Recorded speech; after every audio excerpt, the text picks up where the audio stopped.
everybody, welcome back to Bleach Brave Souls. We are very quickly, in one day time, 24 hours, we're going to hit 5th anniversary celebration round 2, which features the new Sound Blood War round 10 character, which is Uiru, bazz-b, and Hashiwash.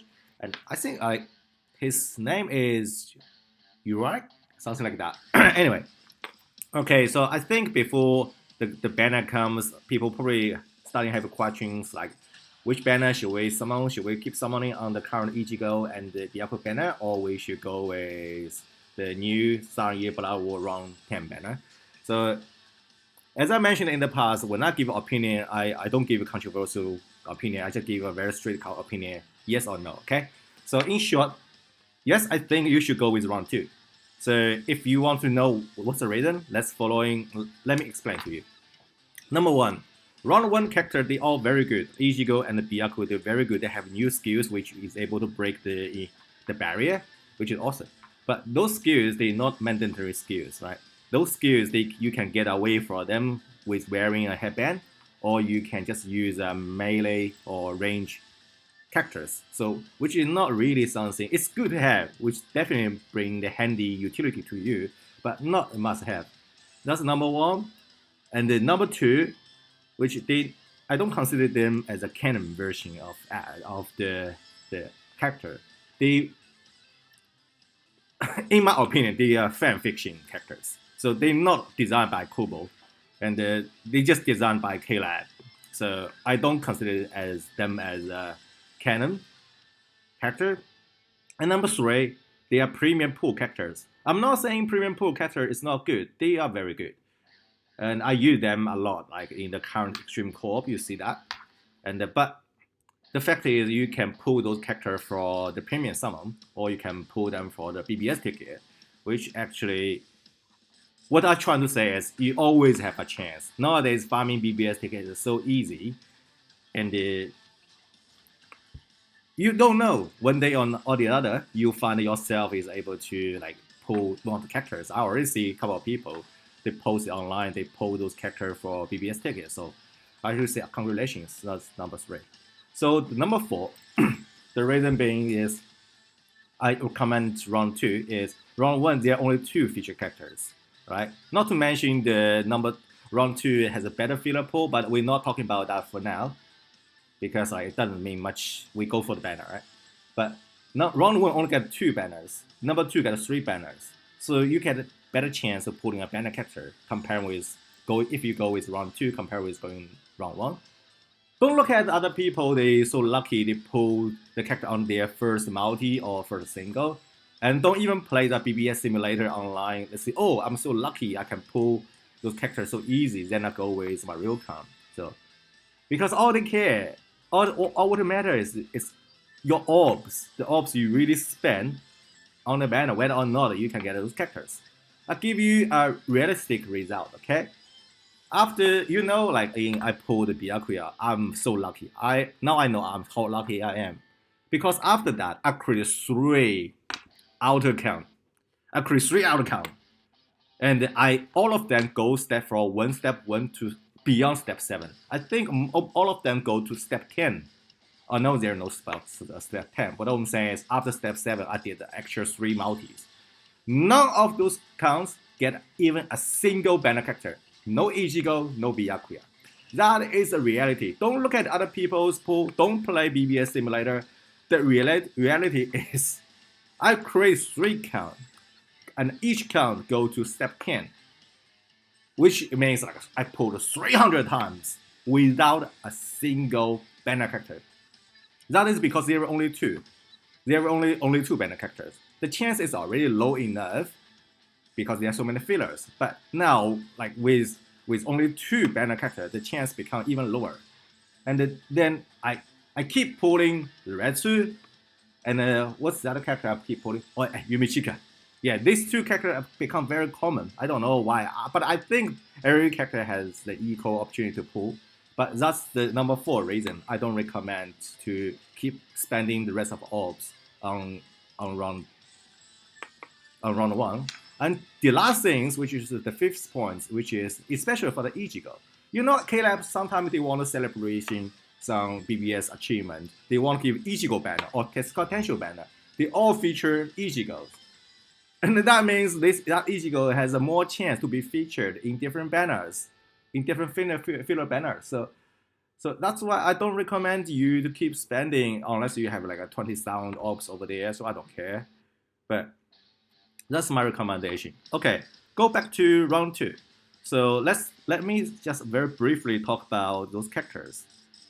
Tomorrow I'm going to do the summon, but I got something arranged at the time when the banner drops, so I might not be able to upload the banner like at the first place. But I will do the summon. I will record that, no problems. Okay, so I want to talk about those 3 characters. So first, bazz-b. bazz-b is a good character, but I feel if comparing with Uiru and Yugren, all right, bazz-b seems like a bit not at the same power level. I'm still saying he's very good. I think his major problem is K-Lab should just give him the disabler ability instead of the ability which is only affect to Aranka, red color Aranka. Because burn, like, what's the problem with give him a disabler straight away? Because he can burn all the time. And if bazz-b get a disabler, I'm just saying if, that means he will be pretty much at the same level as Uiru and Yugren. Right? He can always burn. Right? So even like he's facing some melee attack barrier character, he can still burn those characters. He can still manage to get away from them. But unfortunately, they only gave him the partially disabler. I think that's not good thing. K-Lab should just give disabler rather than give only affect to Aranka, only not just Aranka, only certain attribute Aranka. That is, I would say, tied us, right? That is dirty, right? But apart from that, I think, yeah, he's pretty good. And Uiru, his attack, he has ability which is able to reflect the stat element. That is very, very interesting. That's a reason I recommend people to put on this banner, because there is something which is very unique. And it's also the other character, they don't, like, it's not easy to copy. It's just like barrier, break the barrier. You can just wear a headband or nerd glass. You can have those abilities. But these skills, reflecting the stat element, and also Yugren has the ability I will talk about later. So those new abilities, you cannot use any accessory to mimic the abilities. So I'm kind of wondering, like the stat element, does he able to reflect Asking's debuff skills? Because if Asking in PvP and a debuff you, and you have Uiru over there, does it mean like a debuff go back to Asking himself or even the whole team, the opponent team? So that is very interesting. I want to test it out. And also, like the Yugren, so his invincibility about PvP, I think that pretty much instant sentence death to the SP cannon, glass cannon characters. Because everybody knows glass cannon characters, they relies on just the first 2 seconds. If they can destroy you, then they win. Otherwise, after they fire all the strong attack, they pretty much down, right? But with Yugren, he has invincibility of the PvP in the first, I think it's 10 seconds. So that pretty much means that you can't do, those SP characters can't do anything. So I start thinking about how can we counter Yugren? At the moment, even back to the topic of PvP glass cannon, even the opponent has started barrier, that kind of gives an issue. But if you stack enough attack, for example, you put configure your own world Grinjal in the middle lane, and his third strong attack pretty much destroy all the shells straight away, then that will still work. That is how my team works in PvP. I have Grinjal sitting in the middle and Aizen on the side. So Grinjal fire his third strong attack, pretty much destroy all the shield, and then Aizen fire his strong attack, which destroy the team. So that still works. But with invincibility, I don't think that's going to work. So I have to retire my Aizen, unfortunately. And okay, so I start thinking about his invincibility, how we can counter that skills. So of course, we need to look at the gameplay and put into the real test to find the effective counter skills. However, I think one of the potential strategy could be last to survive, right? Think about if I run the special the green attribute. I mean, not green strategy, the special strategy. And if my character has tons of last stage survive, which built in, so there is a chance I'm able to snipe the soul bomb, and when my character come back to life, because like every time when the character goes down, it has at least 2 or 3 seconds, like they are off right before they come back. Then if you have three last stage survive, oh my god, 600 last stage survive.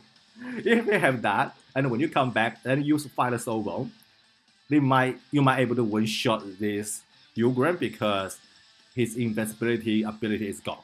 So that might be one of the strategies to counter this character. Otherwise, I don't know. And there are a lot of characters, not a lot of characters. I saw some people, they are disappointed about this is SP, this is a PvP character, not the PvE character. I say, dude, what's the problem with the PvP character? Right?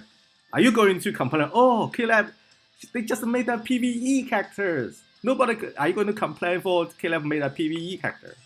Right? So PvP, PvE, they are equal. They are the same, they are the different game module, like in game mode in this game, right? You're not complaining, oh, it's a PvP character or PvE character. It doesn't mean a PvE character cannot play PvE, and it doesn't mean a PvE character cannot play PvP, right? If you say, oh, they cannot play PvE, then you start complaining because you can only play half the game. I understand that.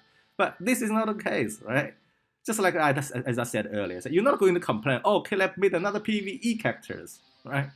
So, okay. So that is my opinion about those 3 characters. I think for me, I got 3,000, how much ops I have? 3,756 ops. So I'm going to do step 1 to 7. And then my goal is to at least get 1 the banner characters, and then I call it a day. And I will see. I'm very interested in Ugram. I will see how he perform in PvP. I can tell he's going to dominate. That is good thing because if you are lower seeds like PvP player and you don't have a good team, but with Ugram probably he can boost you to like 3rd seed or something like that. So that actually is a very good chance for everybody. Like if you want to get into a better seeds and you can play the 3rd seed extreme co-op or some other contents. So alright, so let me know what you think. So otherwise, I will see you tomorrow for the summon, and I wish you the best luck when the time comes. Thank you for checking out this video, and talk to you later. See ya.